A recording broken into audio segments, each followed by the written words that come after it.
welcome to the Cryptonaut podcast. My name is Mark Storrs, and as always, I'm here hanging out with Robert Thomas Morphy the Second. Darn tootin' highfalutin. Oh, I like that. Indeed. Excellent. Thank you all for joining us. Thank you for tuning into this week's episode. So a few weeks back, we mentioned that Chris is going to be on hiatus. He will be back. And thank you all for your messages. He's doing good. Everything's cool. And yeah, we just wanted to put, some things to bed here. He has not left the pod. Everything's dope. The Don't band worry. is still together. We're still a team. We're still the 3-man band. It's okay. Absolutely. It's okay. The 3 crypto tiers. Yep. No, he's here. Actually, I talked to him today. He's just chilling, doing his thing. But yes, he will be back.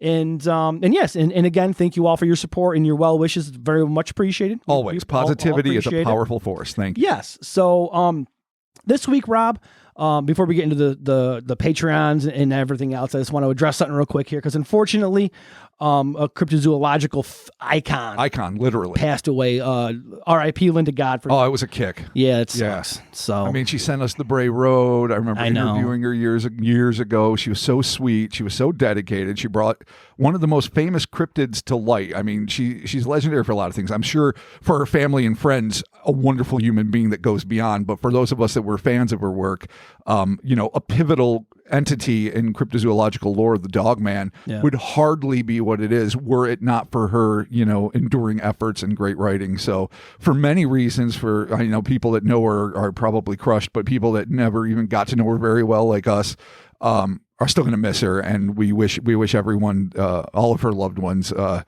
the thoughts turn positive as soon as possible and the memories turn sweet, and that her journey, wherever it is a brilliant one. Yeah, for sure. R.I.P. Linda Godfrey. That sucks to hear that, but she did so much and she was so cool. And like I said, throughout the years, she's always been awesome. Yeah, no doubt. So there it is. Actually, speaking of that, on our Patreon episode that we did last week with Peyton, the Southern Spectoric Centaur was actually from her website, I believe. I'm pretty sure. I think so. Actually, it was one of her. It definitely was from her site. So check that out there. She has a lot of awesome stuff up there in her blog. Be sure to check that out. It's super cool. And of course, speaking of the Patreon, Robert, we have some thank yous to give to the good folks that support us monthly. Patreon.com/Cryptonaut podcast. Let's do some thank yous and some shout outs, good sir. Bless their black hearts. Indeed. Beginning with Tootie Fruity de Cutie Patootie. Nice. I like it. It's slightly erotic, I'm not going to lie. The cutie patootie? Yeah. Or is it tutti frutti? I'm not saying the word patootie turns me on, but it doesn't not turn me on. Patootie? Okay. I don't know. Hey, I mean, we can't all explain our things. As I read it, I'm like, that's not bad. Look it. Trick or treat Bumblebee. Okay? Oh boy. Bumblebee trick or treat. So sometimes I'm not the master of words, events, and or childhood games. Well, and patrons know that. Yeah, they listened. They heard that episode last week with Peyton. There it is. Continuing on, good sir. Mr. Peacher. Hell yeah, Mr. Peacher. Thank you so much. Khalif Neville. Thank you, Khalif. Matt Osborne. What up, Matt? Kelsey P. Kelsey P, thank you. Buddy Queen. What up, buddy? Kaleo Leonhardt. Thank you. I appreciate it. Sounds like it should be a fucking Thundercat. Yeah, totally. Almost. Is it like a Neolithic paleo is what I'm thinking. Fucking Thundercat. It could be Kaleo Leonhardt. Did I call it Kaleo? I don't know. I think it's a Kaleo. It could be. Kaleo sounds better. Yeah. All right, let's go with that. And if we got, we'll do the correction. No big deal. There you go. Kaleo. I think you actually got the correction. Perfect. Either way, it's really nice. It's an awesome name. Joshua Nelson, also a nice name. Just because it's not exotic, Josh, don't think for 1 second your parents didn't bless you. Yeah, Josh. Fuck you. Thank you. Sorry, Josh, man. I was doing my best. And we have, I was about to round it up, but we're not quite rounding it up yet. Nope. Adam Klugowitz, who, bless his fucking soul, wrote it phonetically in parentheses. Because we would have totally... I would have been Cluggy Wicks. Cluggy Wicks. Cluggy Wicks. I think I would have got I probably would have gone Witch. Cluggy Witch. Yeah. Instead of Wits. No, I appreciate that little adjustment there. So thank you, Mr. Klugowitz. Yes, for sure. Rounding it up on the real. Sin, capital BSD. Nice. Which made Mark go into like a 30-second conversation about what's the fucking acronym for like bondage and domination? Yeah. BDS, French toast Q, and we're finally figured out it was BDSM. Yes, BDSM. There it is. I don't even know what every word stands for because I don't either. I'm childlike in my innocence. Yeah, Okay. Nice. No, I'm a scumbag that just never looked into that one. That's awesome. Hey. All right. So with Patreon, when you sign up. Yes, thank you so much. When you sign up for Patreon, you get access to the Discord coming up December 9th, 8:30 p.m. Eastern Standard Time. Christmas movie time with the boys. So excited. Prince of Darkness. If you are on the Discord, be sure to check that out. We'll be in there watching that movie, a little holiday movie marathon. Not a marathon. Well, it's a marathon of one movie. Of one movie, discussion. Yeah. Totally, yeah. So it's not a marathon at all. It's a movie and discussion. Exactly. So we'll be doing that there in the old Patreons. Again, that is December 9th at 8:30 p.m. Eastern Standard Time. 9th or 19th? The 9th. Oh, okay. 9th. Man, I know shit about dick. Yeah. There it is. I mean, dude, I know dick about shit. There you go. Perfect. I'm even more excited. It's even closer because it is one of my favorite John Carpenter films. Yeah, totally. It is definitely one of my, not secret favorites because I talk about it all the fucking time, but one that gets slept on a lot and that people should appreciate more. There it is. All right, Robert, we got it here. We're doing the Medford Shmoos and the Black Star Penguins. Mr. Bag Monday. This could be a band, perhaps. It could be. Maybe. Black Star Penguins is fucking awesome. Like, if there was a punk band called Black Star Penguins, I'd definitely buy the EP. Oh, God. 100%. That 7-inch has. And the Medford Shmoos. I would probably buy, if they did a mix, a split EP. Yes, a split 7-inch. Yeah, then I would 100% buy that too. Awesome. All right. Yeah. Well. And so there's a theme, as usual, as is come to be expected for our Mystery Bag Mondays, and it's a double theme. Oh, what is First one is West Coast boys. Oh, shit. What up? Second is black and white. Okay, Simply because we're dealing with things that either lack pigment or all the pigments, and that's it. So is it like the cryptozoological spy versus spy? Ooh. Oh my God, it really is. And in that fucking, what's his name? Prohias? I never pronounced his name right, but in that great Mad Magazine segment. Yes, absolutely. Right. Think of it like that, except they're not actually in contact with each other at all. Cool. All right, perfect. In the least. Like, they don't even know each other. I don't even think they're like casual party friends. Okay, excellent. Well, let's get started with from the Fresno Night Crawlers to even more obscure oddities like the Riverside Brain Tickler and the crazy critter of Bald Mountain, the cryptid-rich west coast of the United States is known for its cavalcade of kooky creatures.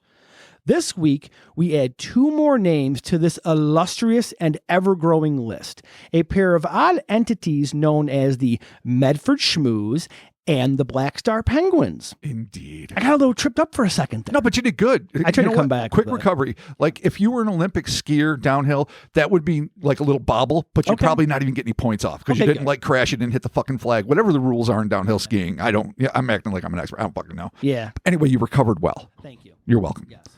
Let us move on to this tale. The picture of evolutionary simplicity, there it is. Already fucking up words. That's me. You have to keep this in. Okay, cool. I'm fucking up, but this week I'm gonna make it straight through without an edit. Or not. Okay. Well, I'm ready to punch in my time cones if need be. My time cones. Time cones. There we are. We're here. My time cones. This is real. This is real. You're feeling it now. I have the time codes prepared if need be, but Robert, please, let's continue on and we will edit if necessary. And if not, God bless your heart, then we won't. I feel good about this one, even though I've already fucked up. Says Cocaine Bobby. Okay. Oh yeah, no, it really seems like I'm not on coke. I swear. You don't have to clarify. Italian roast, baby. All right. The amorphous, undulating enigmas known colloquially as the Medford Shmoos have baffled both cryptozoologists and ufologists for the better part of 7 decades. That's a long fucking time. Yeah, there's a ton of time. The event in question occurred at approximately 10 p.m. sometime in the summer of 1953. A family of 3, a father, mother, and 12-year-old daughter who insisted on anonymity, were driving to their home in a rural wooded area on the outskirts of Medford, Oregon, when they saw the utterly unbelievable. The family had just turned off Old Stage Road onto Scenic Avenue, less than a quarter mile from their home, when the car's headlights caught a trio of bizarre figures moving along the side of the road. The things were pale white and covered in a, quote, very smooth, satiny fur, end quote. Due to their extended necks and wide bodies, the witnesses, for a brief moment, surmised that they were looking at a group of very large geese. But within seconds, the family realized that what they were observing was unlike anything they had ever seen. Not a large goose? Not a large geese's. Oh, yeah. Yeah, almost a fuck up there. But I got over that one. Dude, fucking geese, this bro. Is exciting. Fucking it's geese. Dude, geese. Really, it is. We're gonna be the Gaggle of Geese podcast from now on. Oh, Jesus. Dad slammed on the brakes, stopping the vehicle just 6 feet away from the long-necked creatures, which seemed to be roughly 4 feet in height and had no visible appendages like wings or legs. Thank God. Yeah. It's appendages, the worst. Yeah, they suck. Even more disturbingly, they saw that their heads were rounded and covered in the same satiny fur, but there were no signs of eyes, a beak, or any kind of mouth. In fact, there was no indication of a face at all. Oh, this is awful. Faceless things are disturbing. Let's be honest. These things just look like they would be uncomfortable. Like, what kind of awful existence is this? Well, that's because we You're are just creatures. Faceless and 4 foot tall, and people would mistake you for a goose. We engage the world exclusively with our senses. Yeah. And 3 of them are basically on our face: taste, smell, and sight. Yeah. Oh, hearing. Jesus Christ. Head. Full head job. So we've got 1, 2, 3, 4. We also touch. Yes, but tactile. But we don't need our faces to touch. Or we can still touch with the skin on our faces. You can touch with your face. My point is 4 out of the 5 senses depend on fucking having a face when you're a human being. Yeah. But if you're a type of creature that maybe sees things in a different way, or has extrasensory perception, or you engage in the world in a like purely spiritual level, or who the fuck knows what's going on in ways we can't conceive of, maybe a face is utterly unnecessary. Like us wasting our time seeing a certain part of the light spectrum, smelling shit because it stinks and meat because it's rotten and you can't eat it, tasting things because we're dumb animals that need to be encouraged to fucking give ourselves nourishment.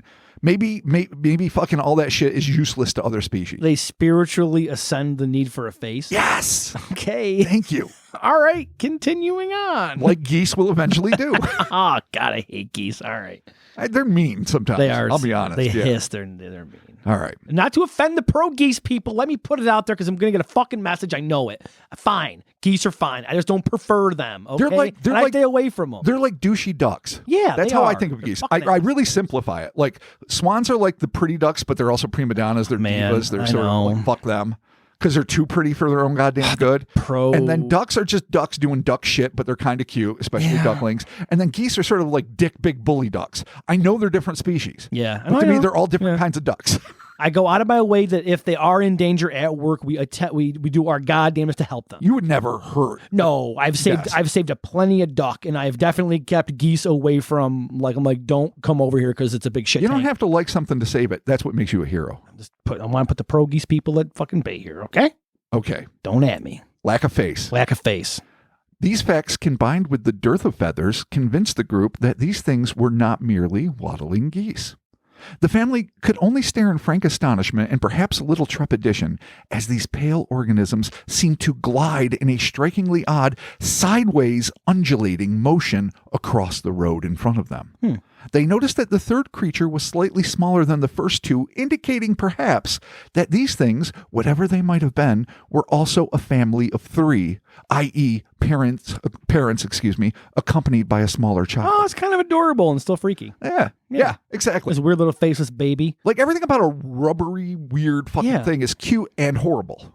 Definitely getting Domston Blob vibes from this. And Kinderhook. Oh, Kinderhook. Yeah. The Domston jelly bags and the Kinderhook blob definitely came to mind immediately with this. There's a lot of crazy shit. They're adorable. Cool. They're odd. All right. The family would later compare the creatures to the rubbery, whiskered, all-white characters, the Shmoos, which were created on August 31st, 1948 by Al Capp for his wildly popular Lil Abner comic strip. These cute, pacifistic, actually borderline masochistic characters became a metaphor for everything from consumerism to class conflict and made a huge splash with readers, quickly ingraining themselves into American pop culture and even going on to have its own Scooby-Doo-like Hanna-Barbera cartoon program in 1979 in which, shockingly, a group of teens solve mysteries accompanied by the friendly bulbous Shmoo who can stretch his shape and shape his body into any form. A group of teens solving mysteries in a 1970s Hanna-Barbera cartoon? What? Yeah. Shocking. I know. Oh my God. They finally took off like the Chan clan, but fucking there's all sorts of crazy shit. Oh my God, yeah. 100%. Like it seems like as much as I watch Saturday morning cartoons, I must have missed at least 11 of them.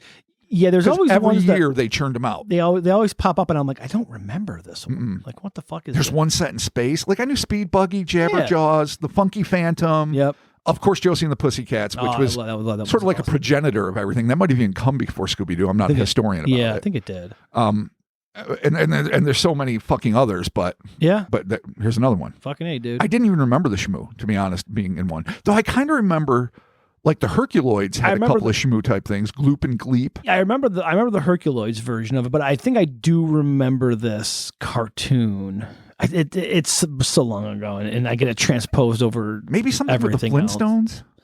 Oh, maybe, I don't know. But they crossed over all their shit because they made like big hard party power hour cartoon compilations all the time. Totally. All right. Anyway, the key differences between the fictional Shmoos and the ones seen in Medford are that the cartoon versions have faces, and that the things seen in 1953 seem to be flesh and blood creatures, granted weird, conjured up by nature and not the fertile mind of a popular cartoonist. But let's get back to the Medford account. We left the family sitting, staring in fucking awe. Terror. Within moments, the weird white things managed to not lurch, as one might assume from their sort of slug-like bodies, but almost float across the road before turning their backs to the still stunned observers and vanishing into the forest. For what seemed like a long time, the father, his wife, and his daughter sat helplessly in the idling car, staring out into the darkness. Finally, Dad regained his composure and drove them the rest of the way home. Unlike other odd encounters, wherein groups of family and friends find themselves compelled to remain silent and go straight to bed after a bizarre incident such as this, the unidentified family stayed up late discussing the marvelous wonders they had seen. One of them compared the creatures to a big, shaggy bowling pin, while the others insisted that they were identical to the Shmoos, the aforementioned Al-Cap characters. I'm fucking up that word, but with longer necks. So I think probably the adults reading the older cartoon, I don't know. It was like in 53, were thinking, oh, they're like Shmoos. And maybe the daughter, this is pure speculation on my part, is like, they look like hairy bowling pins. Yeah. But either way, very, very interesting. And the fur, that cousin it-like fur. Except the fur is weird. Like albino white. It's just odd. Okay. All right. Huh. There are other things like that. Like I mentioned before, I recently picked up the, it's going to be a terrible plug for the book. I'll plug it properly when we do one from it, but like the Weird Wild Things of West Virginia, or Weird White Things of West Virginia. Yeah. Not wild. So there's going to be a pile of other white, hairy madness coming soon. So I'm almost finished with the book. That was the Wild Whites of West Virginia was the documentary. Yeah, not that. No, not that. No, fully cryptozoological and or paranormal, not hillbilly action. But maybe some hillbilly action. D. Ray White, dude. The legend of D. Ray White. There you go. Right on. So the next day, the family returned to where they had seen the Shmoos, but could find no evidence of their passing. They then very cautiously approached their neighbors. This was 1953 after all, and high strangeness had not been accepted in polite society since the age of spiritualism, and asked them if they had seen anything bulbous, white, and strange in the neighborhood. But they could find no one who had, or would at least admit to it. Like happens all too often, the witnesses became pariahs in their community, and the teens had a new legend to pursue and scare their younger siblings with. After this ostracizing, the family kept their account close to their vest for fear of more ridicule. So again, it's 1953. It's not the most enlightened era. Hell, let's be honest. Fucking 2023 is probably not going to be close to the most enlightened era, I hope, anyway, in humanity's history. But back then it was especially like anything just off the mark, and you were fucking instantly marked with like the scarlet W for weird. And that was not only troubling, but it was debilitating in close-knit rural communities, especially. So, instead of getting other people to come out, like sometimes, and this is what I love to see, like the what's that famous Texas UFO sighting? It starts with an S, I think. I'm bad at just pure UFO stuff. But anyway, once it came out, this guy who was a pilot admitted to seeing a UFO. And instead of people shitting all over him, he became like a headquarters for phone calls from other people saying, I saw this. And then meetings came to town. And then I think MUFON went and investigated it. Someone out there is just beating on their fucking desk saying, Jesus, I know what this is. But anyway, tell us, and it would help, and we'll thank you for it. But anyway, it's good when this brings out other witnesses rather than marginalizing a small group or people, in this case a family, and making them feel very small and isolated, which is a terrible feeling. Oh, totally.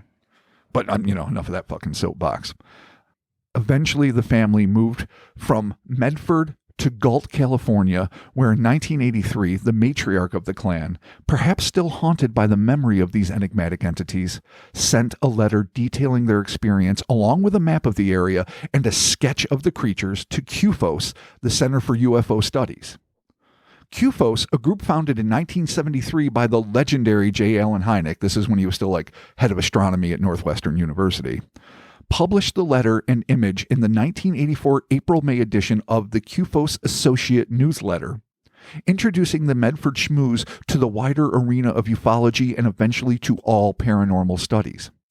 In her letter, the elder female witness stated matter-of-factly, quote, "My daughter is 42 years old now and still remembers the incident plainly, but I've always wondered who or what they were and from where." She added, "I assure you, we are very normal people." Poor lady that she feels like she has to say that to. Yeah, really. But there it is. Members of CUFOS agreed that the now dated case was fascinating, with one investigator writing that the bizarre nature of the report might provide, quote unquote, a piece of the puzzle, but also acknowledged that due to the time that had elapsed since the event and the lack of any associated UFO sighting, it was unlikely that they would conduct a follow-up investigation. And in fact, at least as far as I've been able to find out, they did not. Yeah, I mean, it's a lot of time. That's 30 years, 84 to 53. At that point, it's kind of hard to be like, all right, yeah, cool, let's go out there and, And if they couldn't find slime trails or ectoplasm or fucking alien muck or whatever the fuck they might have found the next day, you're not going to find something 3 decades later. 30 years later, ain't going to do shit for you. So, yeah. But at least they published it. Yeah, that's cool. The conundrum as to what these things might be was summed up nicely by Martin Kottmeyer in his article, What's Shmoo? Shmoo, I think he was trying to write. Quote, "It's a nice little puzzler if you stop and think about it, though. Gliding above the ground as they do, they clearly seem outside normal reality. The description resembles nothing known to nature. If there are three witnesses as claimed, the idea of a hallucination seems barred. How does one explain it? Optically distorted snowmen? Not in the summer and not with a sideways motion. It's true. Snowmen always front to back, straight or back. That's all. That's how never they move. Diagonal. No. Fucking never sideways. Never. Jesus Christ. It's against their nature. They're like the pawns of the snow world. Okay, so polar bears in Oregon half illuminated? Not too likely. No. The witnesses considered geese and eliminated them because of an absence of wings and beak. The size and presence of fur doesn't make it too likely either. My guess is most skeptics would opt for hoax at that point and think no more about it. The brevity of the account seems confusing, however. Why opt for a shape like schmooze? Why not throw in a UFO while one is at it just to justify contacting CUFOS? Yet what is the alternative? And that's what he means. What is the alternative to hoaxing? But if it is a hoax, why concoct something as fucking dumbass as schmooze, and why not throw a UFO? If you're making shit up for whatever, why wait 30 years to report it? And have fun with it. There's tons of things about the story that are like, this is not a hoax. Misidentification, perhaps, and we're going to deal with that in a second. Yep. Even though I'm a little skeptical about that too, but definitely, in my opinion, not a hoax. Yeah, I think they definitely saw something for sure. Kottmeyer added, with no UFO around, why should CUFOS be involved? Still, where should one turn to ask what's going on here? That's true. Even in the 80s, like you got to talk to a UFO organization. Maybe some universities still had parapsychology departments, but probably how the fuck do you contact them? All I know them from is like movies like The Entity and Ghostbusters. Right. But anyway, they are too furry to be ghosts. They are too footless to be Bigfoots. Fair. Aliens are probably as good a guess as any, end quote. So he does sum it up pretty nicely. I mean, it really can't be a lot of different things. It's not a traditional fucking cryptid. Aliens are as good a guess as any is a fair assumption because they don't seem like anything else on Earth, and so maybe they're not from Earth, but then again, there's no corroborating evidence to suggest that. Right. In his August 29th, 2022 article, Medford Shmoos, our resident researcher Cole Harold, God bless the man. What up, Cole? Also citing Kottmeyer's work, wrote, another possibility I feel a need to mention is the possibility of misidentification. In an article about the Shmoos by Martin Kottmeyer, the one we had already referenced, he proposes that what was seen by the witnesses was actually the white underbelly and flank of a deer with the white tail sticking up. He describes how he came into contact with what he feels to be the answer to the mystery in the following. Now I'm quoting Kottmeyer again. I was driving down the lane leading from my home, and 4 deer jumped out of a neighbor's cornfield across the road. They ran across 80 acres of open field toward a forest following a curved arc. As I watched, the viewing angle gradually changed so that I was seeing them directly from the rear. 2 of the deer had white haunches and white tails, which were short and sticking straight up. The light brown portion of the hide, including the legs, blended into the color of the open field, and suddenly I was observing a pair of white blobby schmooze, he writes it smooze, but that's how I get confused, gliding sideways across the landscape. The schmooze even tilted off the vertical as in the drawing, which was because of the curved nature of their path across the field and their leaning into the curve as they ran. What seemed so unexpected was how the haunches did not bounce up and down, but simply glided. Everything fit: the shape, the color, the motion, the size, the satiny fur, the direction to a wooded area, and the brevity of the experience. Only 2 things were different. The Medford witnesses were closer. The deer were over 100 yards away when I recognized the shmoo shape, but their encounter was also at night, where mine was during the day. Presumably the darkness would have been conducive to such an illusion at close quarters, end quote. So there's a lot to pick apart there, but it's interesting. That's an interesting take on it, though, because I mean, I was trying to think like misidentification. What the hell? Where do you go with this? But yeah, that could totally, like, I see deer every morning on my work, and there's such a possibility. Yeah, you got to throw it in there totally, but they are such a pain in the ass to see. But the white does stick out, absolutely, especially on their tails. So all right, interesting. I like that. I like that. I think it's an interesting theory. There's only a few problems I have with it. These are problems also, some of them Cole pointed out in his own article. Okay. And I assessed this on my own. I was like, fuck yes. One is there's a huge difference between 300 plus feet and 6 feet. 100%, yeah. Headlights bearing down on deer 6 feet away are going to illuminate fucking deer. You would see their eyes too. Second thing is, if their asses are the furry white asses with the little white peak, are the deer walking fucking sideways? Like, if you're seeing them crawl as like a family unit, like here's dad, here's mom, here's the baby, and they're going like in front of your car, that would literally mean the deer would have to be 6 feet away, facing you ass first, walking sideways across the road. And then the family in the car actually saw the schmooze turn on an axis and head directly away from them into the woods. If at any point the deer turned on an axis, then the white flank would disappear. Yeah, I was thinking like if you had a deer like right, deer left, deer center, and they're like on an angle running like away from you, then it would kind of look like they were moving sideways. But like you said, they're 6 feet. But if it's only 6 feet away, and what's the angle where they turn? Like, they didn't say the schmooze turned and then suddenly became invisible. Right. They said they turned and they saw them from a different angle. Yeah. So that's my biggest problem too, is like, I know deer, you don't see them until you're right up on top of them. Even driving home from the studio as it is, my sister's house, I see deer all the time, and we're in a small city. Yeah, no, there's piles of fucking deer everywhere. The Climber Street, the road that we take to get here, is loaded with deer. It's especially crazy. At night. And you don't see them until maybe sometimes you're 20 feet away, especially, if it's really dark and you have shitty headlights. But no matter what, 6 feet away, stopped car, looking directly forward, you are going to see the brown. I think so. You're going to see the rest of the fucking fur. It is an interesting, Also the necks. This is another thing that it just occurred to me now. Oh, yeah. These necks are supposed to be so long, and the shmoo characters had pretty long necks, so very long. And we'll have the original drawing in probably whatever accompanies this, or a link to it. Yeah, if you are listening to this on Spotify or Apple Podcasts, just go to cryptonautpodcast.com and you'll see the blog post that will be there for the episode, and the picture will be there. It'll be on our website. Because we have the actual eyewitness drawing that has been handed down to us from QFOS, thank God. Totally. Cool. So you'll see that that these necks are too long. Like, a deer's tail is not that long. They're tiny little adorable tufts. So anyway. All right. Yeah. A theory. Is Kottmeyer onto something? Is he a guy that seems to be reaching this stuff? Yeah. And he saw this shit and he's like, holy fuck, that's a Medford Shmoo. I can see how this could happen. Right. Totally valid, good reason to publish and it's good to put it in there because we need to get the misidentification. And I'm glad we could discuss it. But based on what the anonymous eyewitnesses described, I can't just jump to that and say, boom. Just like the surgeon's photo, it's been debunked, even though surgeon's photo in my heart And in my mind has not been fucking debunked. We know. Someday we're going to fucking deal with that. We know. But that tabling that shit completely. All right, cool. Okay. Moving on to our next mystery. And it's not just mystery monsters. It's fucked up. Oh, okay. So we did a little breakdown on the Shmoo. Yeah. We'll break it all down later. We're going to go on to the Black Star Penguins. Right. Also a good hockey team name. Yeah, I mean, obviously, I'm a Pittsburgh Penguins fan anyway, so maybe if like a small franchise kids team or whatever with the Black Star Penguins, it's kind of badass. Be pretty dope for sure. So if Oregon or not Oregon, in this case California, ever wants to do that, they should fucking do that.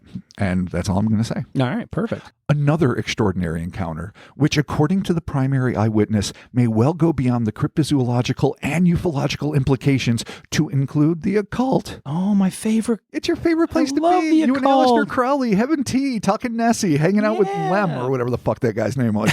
In his fucking house in Loch Ness. In his house on Loch Ness where he conjured the beast. Boarskin. Oh, don't worry. When we eventually do, and I swear, I know I say this all the time, and I apologize to our listeners, when we do get to the Paranormal Nessie episode, it's going to be real fun. All right, I'm there. Alistair's going to be there hanging out. Dude, I'm there. With a sweet hat. I'm prepared. Triangles and all. For your triangle hat on board. Let's do it. So, occult took place in the marvelously titled Black Star Canyon in the early days of 1995.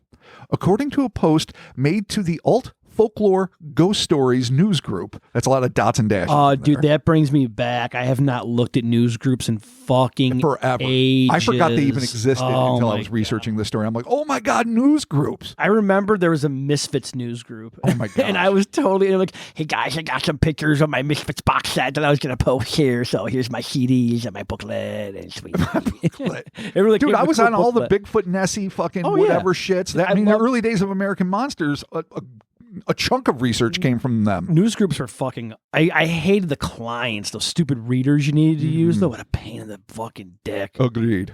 All right, continuing. So, anyway, posted to one of these ancient places of information, a news group, by a man named Robert Lawrence, who, based on his email address, was a member of Berkeley University's presumably nascent Open Computing Facility, the OCF, an all-volunteer student organization dedicated to free computing for all UC Berkeley students. So if this is the mid-90s, and he's like free internet for all students, yeah, cool. So maybe he's an educated dude. We really don't know, but that was his email address. Nice. Okay, so... Again, according to a man named Robert Lawrence, something truly bizarre was afoot in a remote canyon located in eastern Orange County in California's Santa Ana Mountains. Robert specifically claimed, from personal experience, I believe that Black Star Canyon, or a portion of it, is haunted. This is my story. Okay. On January 23rd, 1995, under the heading, Any Haunted Places in Southern California? Robert wrote, quote, when I was a teenager living in Orange County, a friend of mine and I went out to a place in Orange County called Black Star Canyon. Black Star is a long canyon that winds down from the Santa Ana Mountains into OC. We brought an air rifle, BBs and pellets, with us so that we could do some hunting/shooting. We had headed up a side canyon a ways and were sitting on a large boulder under an oak tree. As we had walked along, we had been firing away several birds and such. Okay. While we were sitting there, we heard some very peculiar noises. They were crow calls, but they had a very unearthly sound to them. I have never heard a crow that sounded similar before or since, and I have never seen/heard, many crows in my life. There is no way that I can describe with this medium how strange they sounded. I remarked to my friend that it sounded like a human trying to imitate a crow. We started to get scared, for it was unlike anything either of us had ever heard before. End quote. Little could Robert and his anonymous friend have imagined that this eerie experience would just be the first in a parade of unnerving events. Quote, as if the sounds were not bad enough, the crow itself started to fly around us, just above the top of the oak tree we were sitting under. It was huge, and we could hear the sound of it flapping its wings, a strange kind of swooshing sound. It then continued to utter its eerie calls again. Also, the wind kicked up and started to blow the tree about quite violently. There had been little or no wind up until this time. This was more than we could take, and we headed out of there. So, just to pause for a second, I know wind fucking happens, crows fucking happen, kids get scared. I've been all three in the woods. Huge birds, dude. All three. Dude, California condors. Ever seen them? Huge. They're fucking scary. Mammoth. Thunderbird-licious. Yes. Yes, agree. For sure. Beautiful, but fucking Thunderbird-licious. So, so you're freaked out by this weird sounding extra large thing you assume is a crow, maybe a baby black condor that got tarred up somehow. I don't fucking know. Yeah. Whatever, they can fly with tar.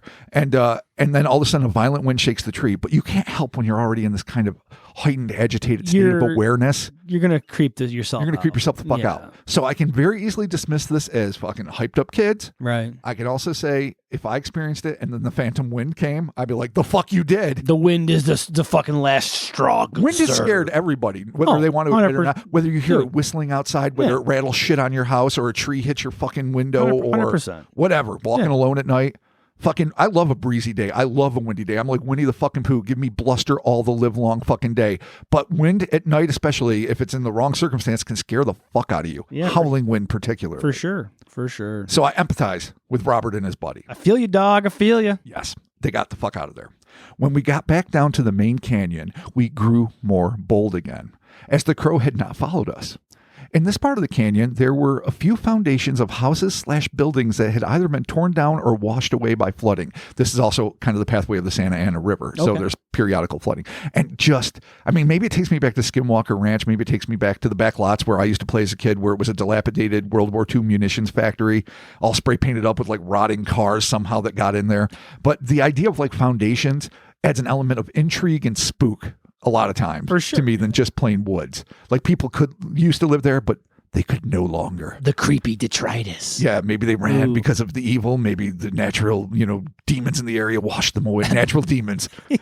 They're great for your hair. Get rid of split ends. Or as you call it in the biz, the faulty foundation. Oh, yes. Oh, it crumbles. Foundational creatures do not like your foundations in their fucking woods. There you go. And foundational naturally occurring demons. Oh, Jesus Christ. Sweet. Okay.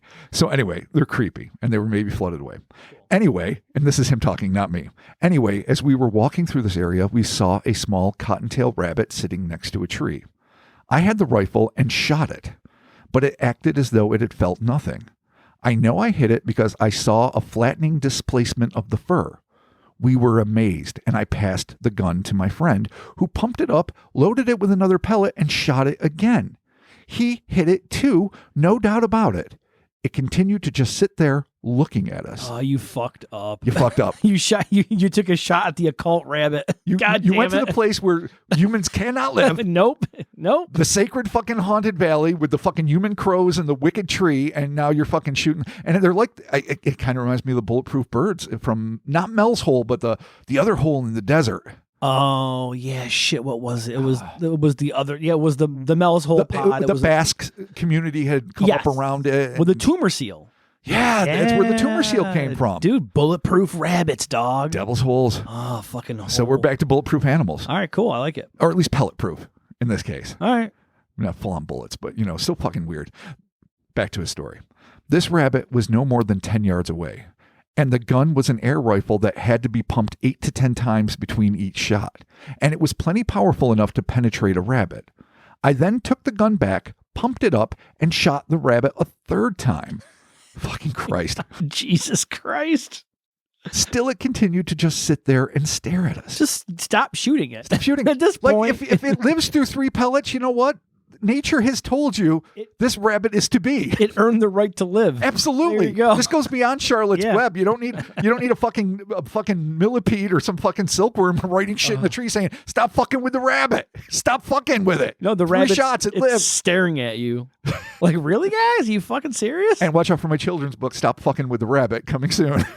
Independently published on Create Space, no doubt. Oh, it's hilarious. All right. So, fucking the third fucking time. Jesus. Mind you, all this time we were talking to each other and standing in the open. Anyone who has hunted rabbits can tell you that this is atypical behavior for a rabbit who is being shot. I mean, yeah, all right. I guess that could be one of the most obvious sentences I've ever read. It really is. Yeah. So, anyone who's hunted rabbits, not lay people that have just encountered them in petting zoos, but anyone's hunted them knows when you're shooting at them from fucking, 30 feet away or whatever, they tend to run. Yeah. And so I agree with that, but it was presented like such a marvelous fact. If you hit them 3 times and nothing happens, it's atypical. You're like, oh, that's weird. It is atypical. Bizarre. Mm-hmm. How bizarre. And that's when we started to get scared again. We decided that we had to finish him off. Read the room. Jesus Christ. What are you gonna do to this fucking thing? We got a sword? Like what the chainsaw? Stab you? How are you gonna end this? How are you gonna end this fucking nightmare? Chainsaw v bunny. Like I mean, it's one thing if it's screaming like rabbits scream and like some Watership Down terrible way, and you made it suffer and you have to put it out of its misery. It's terrible, but yeah, this thing survived the 3 pellets. Fucking let it be. Back up, bro. Pump. You know what this is? A situation of pump your brakes. Yeah, pump. But you know what happened instead? What's that? So my friend took the gun and pumped it up. They pumped up the gun instead of the brakes, buddy. Oh, shit. And then we both walked to within 6 feet of the rabbit, highly atypical. That's my addition. Yeah, highly atypical. Who continued to sit there. Holding the rifle in one hand, he extended it toward the creature and fired again.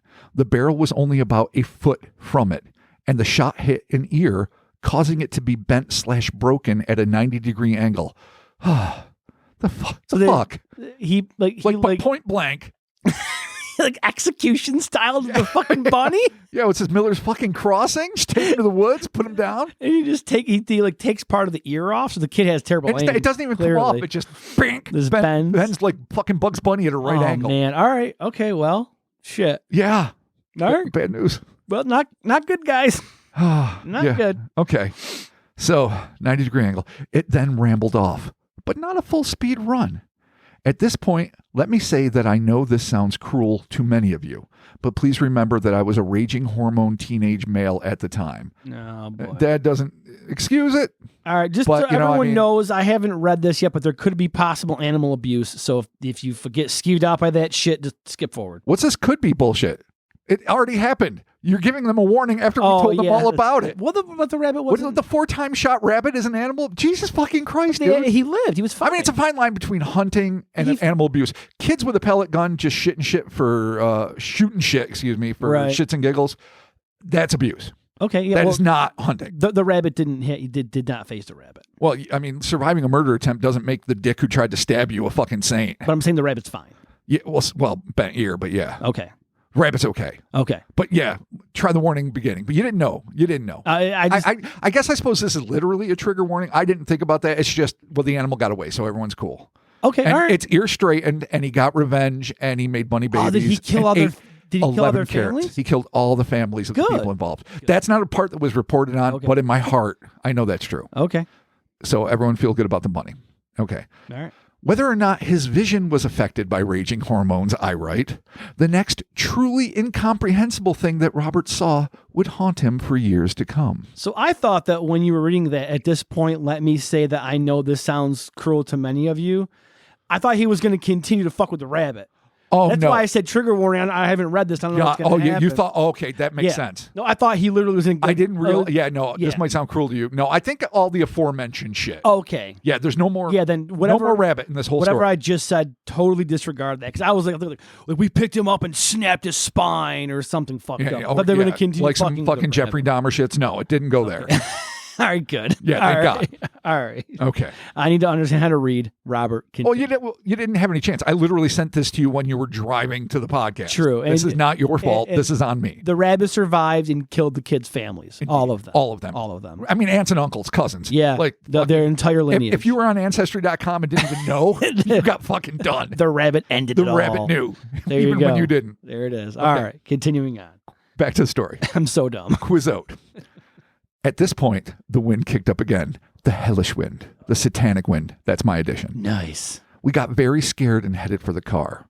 Before we got there, we looked up at an exposed area of the side of the canyon, and both of us saw a sight I will never forget. We both saw the same thing, a group of some kind of creatures walking together. They were all black and seemed to almost walk in formation. We both were reminded of penguins by the way they walked. One peculiar thing was that the whole group moved in perfect unison. So that becomes a little odd, because a trio of anything, even if they're like a marching band, sometimes has a misstep. So it's interesting. That's weird. They headed down the hillside a ways and stopped. After a brief interval, they all headed down the hill a ways and stopped again. I estimated the height of these things to have been about 2 feet tall, all black with an outline that suggested an upright creature like a penguin or something. 2 feet tall? 2 feet tall. That really, because I was thinking these as big things for some reason. No, so they're basically not amorphous, they're, I guess, penguin-shaped black silhouettes moving in utter unison. Okay. I don't know if they have like little flippers like or like if raccoons? they have beaks. I don't know. Does the silhouette of a raccoon suggest the silhouette of a penguin to you? No. I mean, maybe at a far enough distance and if it didn't have ears and no tail. Skunks. Skunks have fooled us before. If they were giant skunks and they were below the horizon line and all we saw was their fucking epic tail sticking up. Because we have been down this road and people will find out eventually what we're talking about in a video. It very well could be. Okay, cool. All right. But I don't think it's giant skunk tails. I'm not sure what it is. Okay. I'm not sure. So, Cool. 2 feet tall, upright creature. Let me get back to the spot. I know it sounds bizarre, but that is what they looked like. We were stupefied. After watching these things come down the hill a while, one of us finally said that they were after us and that we had to get the hell out of there. We then ran for the car, fearing for our lives. Understandable. You're already amped up by the wind, the crow, the bulletproof bunny, and the wind comes back. Okay. So Revenge of the Wind, part 2, and then you see the penguins, the silhouetted whatevers waddling down the hill in unison, coming to get you. All right, coming to get you. Cool, a reasonable assumption for a teen. Yeah, why not? But the game was not up when we got to the car. When my friend tried to start it, nothing happened. He turned the key a few times, but nothing. Classic horror. Finally, it turned over once or twice, and a loud popping noise came from the engine compartment, followed by black smoke that drifted up from under the hood. That sucks. I mean, I know they're rabbit cruel, so they're not, it's not exactly a heroic story, but still, fuck, that's scary. Yeah, it's not good. At this point, we were almost beside ourselves with fear. We opened the hood and looked at the engine, but there was no fire, and nothing looked amiss. We tried it again, and it started. Needless to say, we sped off down the road, Black Star Canyon Road to be specific, at a high rate of speed. That car had never exhibited that kind of behavior before or after the incident, and a more thorough examination of the engine performance later revealed nothing. So, okay. So that's interesting too. Like now mechanics are being affected. That's something very UFO-y, but UFOs just use their magical super tech to fucking stop your car, kill all the electronics, and then let them come right back as if nothing had happened, moments later or after you return to the car after the abduction or whatever fucking is unfolding. This is something completely different. Black smoke that comes from nowhere, loud popping sounds, but nothing actually wrong with the car. I mean, an old style combustion engine, a mechanic's going to find what pops and makes black smoke. If smoke's coming from it, you can definitely find the source of what was burning. Yeah, you don't have to be informed about engines. No, you could literally pop it open and be like, that shit's melted. Yeah. There you go. I've had engines on fire as a complete layman, and I managed to fucking figure out that it came from there without knowing dick about it at all. I only ever had one car catch on fire. So everyone has one at some point. The engine just fucking went up. I'm like an asshole. I opened it up. Oh, yeah. Expose it to the air. Yeah, and everything. Well, it's the gut instinct. You were like, I'm going to put this out in some fantastic way. I don't have a bucket. I was spitting dreams. I was actually more impressed with how the fire just destroyed all, like, everything that was not metal on the engine was just roasted. Wow. And then it actually melted parts of the fucking dashboard. Really? Like, turned the whole car. Your fire was much more extensive than mine. Mine was small, and I was able to, like, whip it out with a fucking rag. Oh, no, this, like, ruined the car. Jeez. Fucking Louise. Yeah, the car was fucked. Wow. Yeah. Dude. I had to call my wife at the time. I'm like, hey, honey, just so you know, the car is in the driveway on fire, but me and the dog are inside. I didn't have kids at the time. Like, me and the dog are inside, and we're okay. And then I was like, going over my head, I'm like, well. Fire department?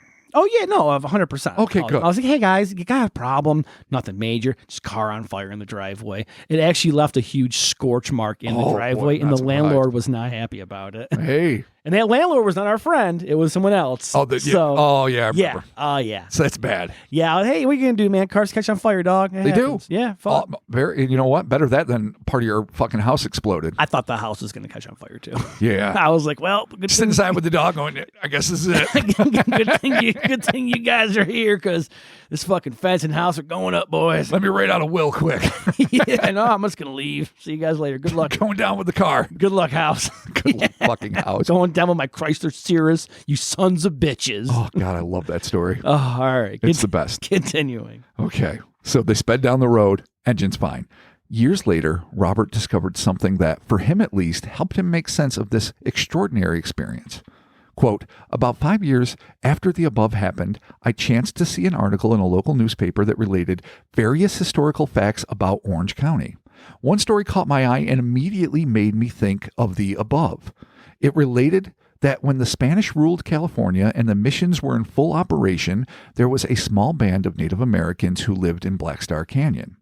I don't remember all the details of the article very well, but it seems that they were a peaceful tribe who did not want to submit to the missionary efforts, good for them, of the Spanish. So one day, a group of conquistadores, and he uses the proper spelling, marched up into the canyon and annihilated the entire band.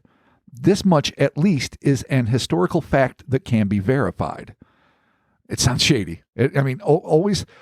Listen, ever since before Amityville, Native American burial ground legends have been a staple in horror fiction, whether it be novels or movies. You fucked with Native American land, and now you are screwed. It's always been there as like a legend. Even Fred Olin Ray made a fucking movie about it, I think called Scalps, because, totally politically correct, that dude. But that doesn't matter. Fucking the idea that this happened is maybe very true. I don't know. A newspaper reported it, not that makes it okay. Right. But it's interesting to me that, all of this would come back to much like, it always circles back to Skinwalker, what is alleged to be a Native American curse. But then much like the thought that all lake monsters are like evolved descendants of plesiosaurs, I find that to be asinine. I think there's various different unknown animals living in large freshwater bodies that could be, christened monsters, right, without them having to be anything like, even if they happen to have a long neck, a plesiosaur. And I think it's the same thing with this. Like, anytime Native Americans are involved, people tend to say, and because they were done so fucking wrong by the Europeans that came here, they tend to be like, well, fuck, ancient curse. Clearly. And maybe that's part of it, but I'm wondering if that's always the bad guy. Native American curse, man, it's always on the table, kind of like the devil. But for me, it's closer to the edge. Oh, yeah, hey, why not, Not because it's less real, but because it's just overused. Yeah, I do. It's part of, it's been ingrained in us. It's on the table. Because you move the bodies, but you didn't move. And you moved the tombstones, you didn't move the bodies. You didn't move the bodies, did ya? Yeah. Craig T. Nelson, you're a saint. So is James Karen. God Yeah. bless. I got to meet him before he died. What a saint. All right. All right. Back. Hey, this is no tangent time. All right, Carol Ann. Yeah. Pick it up here. Oh, thank you. All right. So this is what Robert continues to say. After reading the article, the whole experience came back to me and made sense for the first time. I thought, and still sometimes do, of the rabbit, so peaceful and harmless, being shot from pure ignorance. Good on you. He grew. All right. I like that. It's important. It's important. We grow as people. We're all allowed second chances, third and fourth. Yeah. I can't help likening it to the Indians being massacred, his word, not mine, and the Crow messenger. I thought that it sounded human because perhaps a spirit of one of the dead Indians was speaking through it. And the hideous little black creatures, now they're hideous. Ooh, I like that little touch. Okay, weird. Maybe that's just how it made him feel. And the hideous little black creatures walking in formation, they were the Spanish soldiers approaching the village. Of course, these are my observations made after finding out that a band of Indians had been wiped out there. Before I read that article, the incident was just strange and scary. Now the memory of it fills me with a profound feeling of sadness and loss. And that is the end of Robert's account. It's like a fucking paranormal play. Here comes the conquistador. He read an article, and then they shot the rabbit, which is supposed to signify I guess nature's gentility and durability. I don't know, man. But that if you shoot it enough, eventually the ear will get broken. Just like the world existed through all of our phases. Okay. But then the industrial age finally was that fourth shot at the ear, and it's starting to really fuck up Mother Earth. All right. We're going to pump our brakes there. I'm just saying, the analogy's not going down this fucking hole. Jesus Christ. Hey, come on. I'm not a denier. Jesus Christ. All right. Continuing on. Holy fuck. This guy. All right. I appreciate his take on this, but at the same time, it's like, dude, you're reading way too fucking much into this. So let me read what I'm saying because what I wrote, because I agree with you. All right. While there's no doubt that Robert was trying to comprehend a truly inexplicable experience through the lens of the limited knowledge he was able to glean through the newspaper account. There can also be no doubt that, if this report is true, he and his cohort were exposed to something that has to be labeled as paranatural. So, yes, he found one thing. Yeah. And when you have something, let's be honest, if you have something as bizarre, inexplicable, and also coming with a patina of guilt for what you did to the rabbit. Yeah. And other things. And, kids fuck up. Kids do mean things sometimes and even hurt things. That's how you they learn, don't mean though. to. Yeah. And the difference is those that relish it and those that are heartsick by it. And that's an important distinction. Or even those that years later are like, fuck, what was I thinking? Yeah, no, I think every kid unfortunately has to go through that. Like, that was not good. That's a bad day for me. That's the permanent record in your mind, the one that's a lot more important that fucking the school makes. Yeah, totally. That's the one where you're like, I'm going to be judging myself for this for a long fucking time to come. Totally. So, this is weird though. Winds, human screaming giant crows, bulletproof rabbit. And then finally, and this kind of folds into those weird things like a little bit like the El Zeta anomalies, but I don't know if that's specifically a perfect one. Definitely like Mel's Hole, where there's a lot of incongruent things in a place, and the only thing that seems to put it all together is the place. That's kind of what I was thinking, is that maybe this area is just a really fucking weird hot spot of bonkers shit. Yes. Like there's the rabbit that signifies the innocence of the native folk, and then there's the conquistadors coming down to get it, and which I think the guy was just in a super weird fucking like window area or something, which sounds means like, oh yeah, clearly a window area because those exist everywhere, but whatever. Mm-hmm. Saying it's kind of like a definite Mel's Hole. I definitely agree with you in that. I think it is a place issue rather. I think it is too. Yeah, for sure. Right. Definitely. Okay. Though the so-called black star penguins themselves have been tagged as anything from ghosts, cryptids to potential aliens, the additional weirdness involving the human-sounding crow and the mostly pellet-proof bunny incline one to think that something more profound might be at work here. But whether we're dealing with an alien invasion, dimensional slip, that's for you, buddy, a Native American curse, all three, or something even stranger, remains to be seen. These two otherwise unrelated accounts have one profound factor in common besides geography, being the West Coast, that the mere existence of these things indicates that reality is a far more layered and intriguing place than the limited perception our five senses grant us usually allow for. The world around us may be literally and figuratively swimming with creatures, intelligent and animal, that we can only see, or more alarmingly be seen by, under just the right circumstances. And that potential makes existence itself all the more fascinating and, frankly, frightening. Oh, you brought it there. Got to bring it there. Okay, because it's true. It's both. Yeah, it is. No, I want to live in a world where there's scads of intelligent creatures that we can communicate with. And like human beings, some are going to be fucking great people. Some are going to be fun. Some are going to party too hard. Some are going to be total dicks. Some are going to be lawyers. It's going to be shitty in some encounters, but it's going to be great in others. Okay. You make new friends. Keep the old. Silver gold, baby. All right. That's how I feel about the multi-layered reality that I think we live in. I am a huge proponent of the multi-layered reality that we live in. I'm glad that we live here with multi-layers. Yeah. There's a whole lot of fucking fucked up shit going on. All right. So this definitely, like we said before, paranatural angle for sure. The second story reeks of it, just simply because we have no science to deal with it. Yeah, so it has to be. I would kind of like to dig into the area. I'm sure there's plenty of other shit out there. I'm positive there is. Oh yeah, Black Star Canyon. This can't be the only legend. No, it definitely makes me want to kind of like tons of stuff out there, and like the Uinta Basin in Utah, or that fucking forest we always talk about in Puerto Rico, where the El Verde entity was. What's it? El Yunque National Park. Yeah, El Yunque, yeah. Like places like that that are just fucking nuts. Or Starlight Ranch, if indeed that is fucking true. But I mean, if it is, Jesus. And it's always a plethora of things. Yeah. In all of these places. And they're, of course, not the only hot spots in the world. they're not limited to even what I would, what Ivan Sanderson dubbed the vile vortices, wherever they're supposed to be located. I think there are pockets of Bennington Triangle of fuck-uppery. This kind of puts it, I almost could be like a vile vortice where just some bizarre window area where these things kind of slip through, or if you're just seeing, whatever's there. But it really, I mean, the Mel's hole, I think though with like the whole thing with Mel's hole though is that the shit kind of came from the hole. A hole. So that gives you a really you have a location. Specific geographic like it came out point. of the fucking hole. Agreed. Yeah, like birds and so that becomes less about a region. But who knows? Like, just because we have the gift in those stories that can help our rational minds wrap around it of a hole. It's a fucking mystery hole. You can throw a fridge in there. You can't find the fucking bottom. Dead dogs come back to life. Bulletproof fucking crows or parrots come out of the other one. It's fucked up. Yep. And it's either Mel's hole or the Basque hole in Nevada or whatever it is.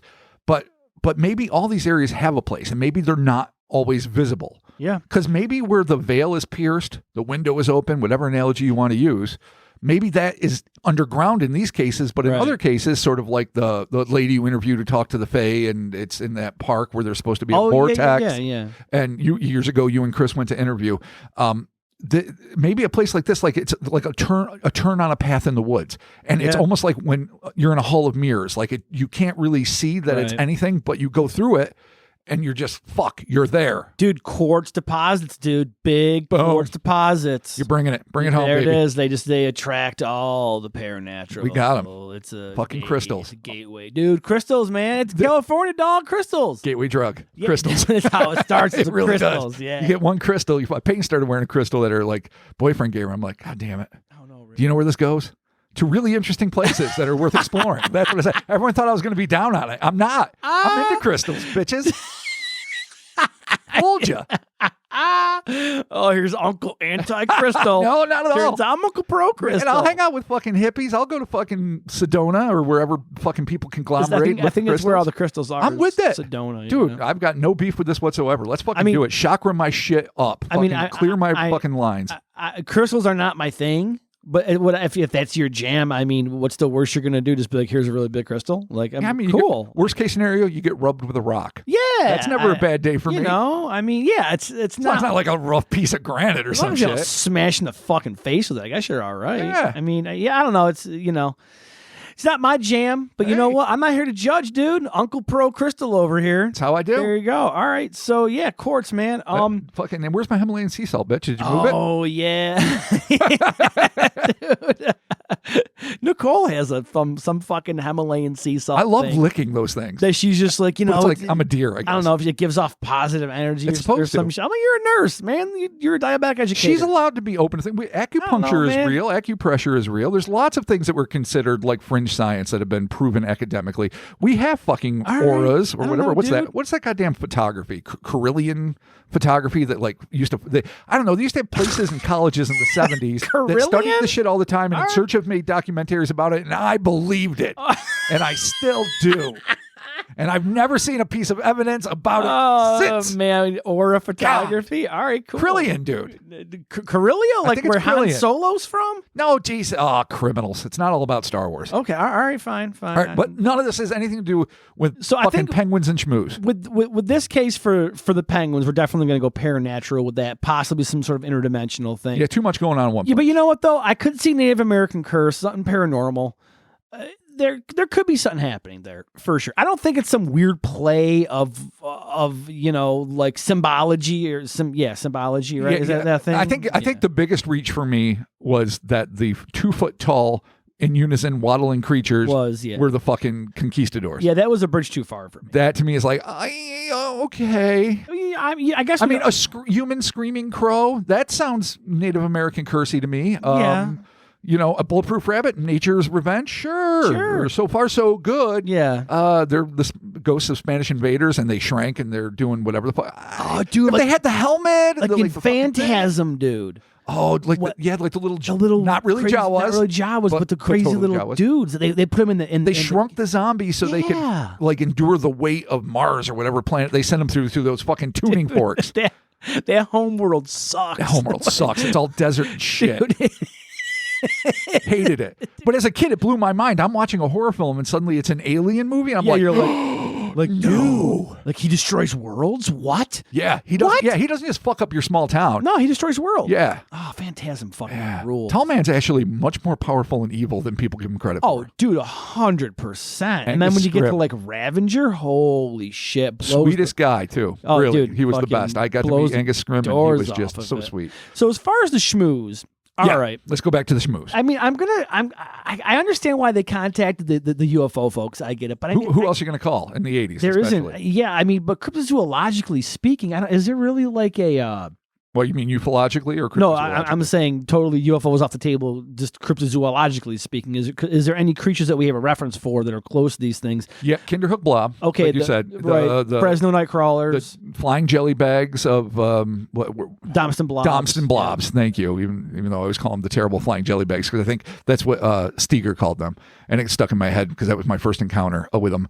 Let's see, there's that, what's that, abominable airborne atrocity or whatever. There's something in West Virginia, and we're definitely going to do it. I almost don't want to spoil it right now, okay, but all right. It flies, it's furry, it's white, but it's weird. All right. So there is a reference for some weird fucking creatures. Now, granted, blobby things have been seen, but it's not common by any means. Right, and even though they didn't see a face or appendages, there very well could have been something underneath there. Yeah, who knows? They very well could have had something kind of like tucked away, and like a cousin it type of situation. Unless of course we're going misidentification deer. I mean, that's a possibility. I still just can't. Not at 6 feet. No, but it is not good. with headlights at 6 feet. It is good to kind of put it out there though, because there really is no fucking reference for this weird hairy blobby thing. Well, here's another thing that to me goes against nature's joke. Here's something that goes against the deer ass theory for me. Again, besides all the things we talked about earlier, is that they would look like they were gliding, but it would look like they're gliding like 3 feet off the ground. Right. So once they got past the hood of the car, where they might have looked like they were 4 feet tall, then they would look like 1.5 feet tall, or however big the deer's ass and tail is, creatures that were floating above the road. He says that ghosts aren't hairy, but there's also people have spotted those weird, like, floating hairy cubes. Oh, yeah. So, I mean, I guess there is But we don't know they're ghosts. No, but I'm saying, he said, well, we all the ghosts aren't hairy. Well, okay, we really don't know that. We don't know the ghosts aren't hairy. I think Kottmeyer was being tongue-in-cheek. Right. But I'm saying, paranormally speaking, even those fucking, where they were described, those floating hairy cubes. Yeah. Like, what the fuck is that about? What the fuck? It's kind of like... certainly not aerodynamic. I don't know how you're doing what you're doing. And why are you a hairy cube? Why not? But kind of like this, why are you a hairy bowling pin? Yeah. Like, that's weird. And why does it seem like you're sliding and or floating or gliding rather than, like, you'd expect even something blob-like to be like squishing its way around, right? Extending certain portions of its body to make it look like forelimbs to drag it. I mean, animals use only a certain amount of propulsion on Earth. Right. The flight, the crawl, the run, the walk, if these things swim, there's not a lot of options. Right. But then again, if these things are lighter than our gravity, then maybe they do float a little bit. That's true, too. A possibility. I mean, if they are built of stuff that is so light that basically they just need to have little extensions that shoot out under them that kind of help them scoot across the ground, but they're not even really touching it. It would look like they're basically floating. And they weren't floating above. It looked like they were gliding on the ground. Okay. So, sure. I can see these little finger things coming out, just running really fast across the pavement, so I guess, honestly, their light bodies. I guess with that case there, that's open to cryptozoology, that's open to the paranormal. Atmospheric monster descending, even though, I mean, hair could be mistaken for cilia. It could be mistaken for all sorts of things, bristly things. Like ocean has tons of bristly things that... On land, you would assume it's hair, but in the ocean, it's not. It's open to everything, honestly. Yeah, it's really, aliens, paranormal, cryptozoology. Cryptozoology seems to be the soundest fit without a ufological reference, without a UFO being seen. Yeah. But that's only because that's a broad spectrum of, it seems like it's an animal and it's unknown, ergo. So I'm just putting it under that umbrella for lack of a better place, but not because it really comfortably fits there. Right, totally. But it could be something occult. Who knows? It could have been a ritual gone wrong. It could be people in weird alien creatures and amniotic sacs, and they just move around until they break free. And I don't know. Yeah, that kind of reminded me of like Killer Clowns from Outer Space, where they keep the people in the fucking big cotton candy things, and they're kind of hanging there. But weird bowling pins that are hairy and whatnot. So, well, shit, Rob, there you go. The Medford Shmoos and the Black Star Penguins. Mystery Bag Monday there it is. Strikes again. And two super weird fucking odd cases there for you. Oh, super cool, dude, for sure. I mean, that's our second bulletproof animal, right? Yeah. right. We're keeping a list. Yeah, dude. We got birds. I think we had a bulletproof wolf too from the whole saga, the Devil's Holes. No, was that Skinwalker? Oh, maybe it's both. I think it's No, I think there might have been a bulletproof wolf in both. We haven't done Skinwalker yet, so that's technically not on our list. True. We're gonna have to do it. You know we have to do it. Oh my god. But it's gonna be a dig. I got all the books. I got all the fucking books. All right. I'm taking notes. There's series is out there. So I need like two of me. I need one that will constantly read and write, and then the other me to like live life and fucking do all this shit. There you go. But that's okay. I love doing it all. Hey, we're gonna that's work not a on complaint. That. There it's a joy. Thank you all so very much for joining us, the Cryptonaut Podcast. If you want to support us monthly and get bonus episodes on the old Patreon, that's patreon.com/Cryptonaut Podcast. Coming up, available to every patron who is on the Discord, which you can join the Discord for free. It's tied to your tier. November 9th, 8:30 p.m. Eastern Standard Time, New York time. Christmas movie extravaganza, The Prince of Darkness. Doing it. That's happening. Check it out. John Carpenter's not quite lost masterpiece. No, yes. Get excited for Do it. that. I am. We are on the socials, the Instas, the Twitters, the Facebooks. We got the merch stores. We got cryptonautmerch.com. We got TeePublic at hellerspace.com. You should check everything out there. Man, is that... Don't we? No, there was something we missed something. Yeah, what's the other place where we got like the Loveland T-shirt? Yeah, that's cryptonautmerch.com. Oh, geez. Yep. Yeah. All right. I think that's crowd made. As far as I know, you nailed it. Then. Yeah. Was that? It seems like I went through it real fucking quickly though. Huh. I don't know. Did I miss something? Hey, let's just pretend you didn't. Yeah, let's just fucking do it. I'm okay with it. Like, you know, I hate doing it. I zone out every time you do that. No, I'm just like, I think to myself, literally, thank God Mark remembered all that shit because I don't have to. I do it in autopilot all the time. I'm just like, hey, they know by now. I'm like, here, push. I got to push the Patreon. I got to push the merch. I got to push the socials. Yeah. All that's happening. Join the Discord. Yeah, join the Deal, Discord. Yeah, totally. It's awesome. Yeah, there it is. You know, Facebook fan page. It's fun. Yeah, do it, man. Jump on. There's tons of places to communicate and commune and go there and do it. And, you know, if you want to shoot us a message or whatever, we got emails. You can shoot a DM to the old Instagrams. I'm on there. Bobby's on there. Chris is on there. Everyone's on there. And I don't get back right away, but I get back eventually. Yeah, man, we're all there. We're doing it. So there you have it. Thank you all so very much. And we're talking to you soon. Heck yeah. Keep it furry, keep it white, keep it squat, keep it black. There it is. Keep it real. Keep it fucking all kinds of crazy shit. Yeah. There keep it it fun. Yeah. Keep open. Keep your mind open to the layers, man, because sometimes they get peeled back and you never know.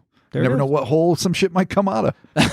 And be cool to the tumor seal because you never know. Yeah, you know, you don't want to fuck with that thing because, you know, it's tumor seal. And you shoot the rabbit twice and it doesn't work. Take it. Go back and listen to Mel's Hole. Yeah. If you haven't heard that episode, go back and check it out. That's a fun one. It is super fun. Awesome. We'll be talking to you. Goodbye, friends. See you.